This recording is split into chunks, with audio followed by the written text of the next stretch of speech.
And more on our top story. And amid all this talk of rockets from Gaza and airstrikes from Israel, it's very easy to miss one clear fact. That is that at least 88 people have been killed in Gaza since those airstrikes began on Tuesday.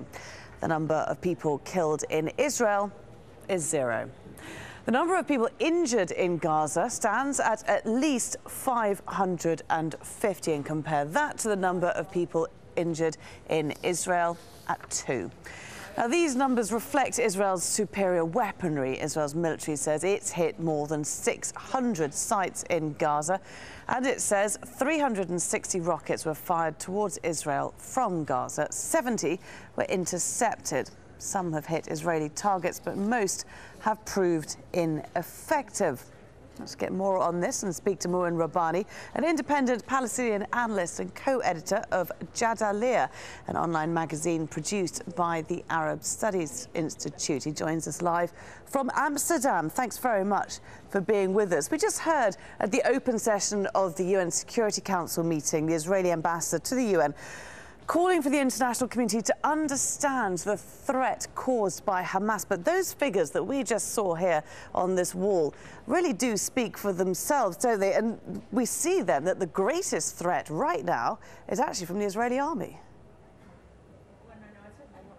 Well, I think the greatest threat, certainly as far as the international community is concerned, is its continued tolerance for Israeli impunity in its dealings with the Palestinian people.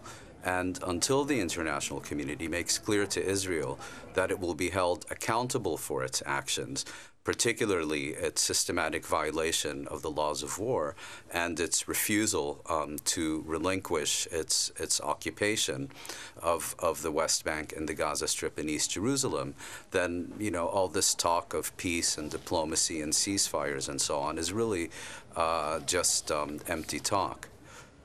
Do you think that it will remain empty talk at the United Nations today? Do you think we will see any form of united statement, if not a resolution? I suspect we're not going to see more than an anodyne statement that both sides need to prevent further escalation and so on, as if, you know, we're talking about a conflict between two sovereign states, equal parties, whereas in fact this is a conflict between occupier and occupied, and under international law, Israel has no right of self-defense when that self-defense is its right to continue its occupation, its colonization, its dispossession of the Palestinian people. This is clearly a campaign meant to further entrench Israel's occupation of foreign territory. If we look at the regional issues, if we saw Egypt brokering a ceasefire during the last, when we had a conflict there before. Now, of course, circumstances there have changed dramatically. What sort of role do you think the new President Sisi will play this time round? It's difficult to say. There have been reports, which I believe remain unsubstantiated, that the Egyptians are once again seeking to mediate between Israel and Hamas in the Gaza Strip.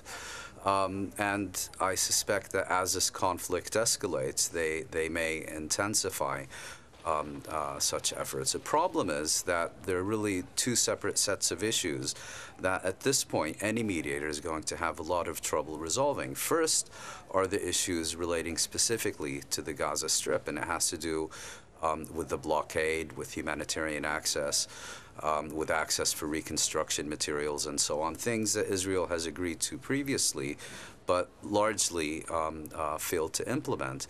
The second, over the longer term, I think, is that the recent Palestinian reconciliation agreement, which is now virtually at the point of collapse, needs to be given the opportunity to be implemented further. And I think one of the key Israeli objectives in this campaign is to sabotage and undermine that agreement and to seek to restore a formal Palestinian division. Mouin Rabbani, we have to leave it there. Thank you very much, though, for taking the time to speak to us. Very interesting to get your views there from Amsterdam.